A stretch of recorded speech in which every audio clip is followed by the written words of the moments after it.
Bismillahirrahmanirrahim. Assalamualaikum warahmatullahi taala wabarakatuh. Hari ini saya nak buat demo berkenaan dengan ice crusher, iaitu nak buat ABC dengan segera kat rumah untuk anak-anak sebagainya, ya. Tu dia alat dia, manual saja, ya, jimat elektrik, ya. Boleh simpan kat rumah. Baik, alat dia seperti ini, ya.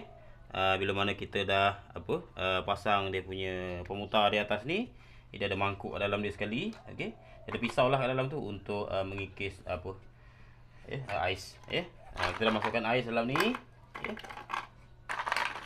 Masukkan ais, kita nak banyak mana pun kan. Kita masukkan alat ni, ada spring kat dalam dia, dan kita tekanlah, ya, lock dia ni, dan kita masukkan mangkuk di bawahnya, ya,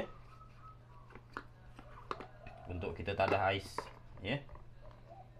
Baik, kita mulalah, kita pusing, ya.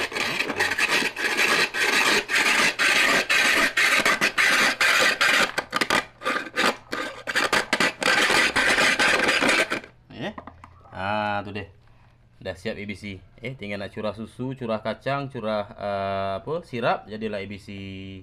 Sekian saja dari saya. Assalamualaikum warahmatullahi taala wabarakatuh.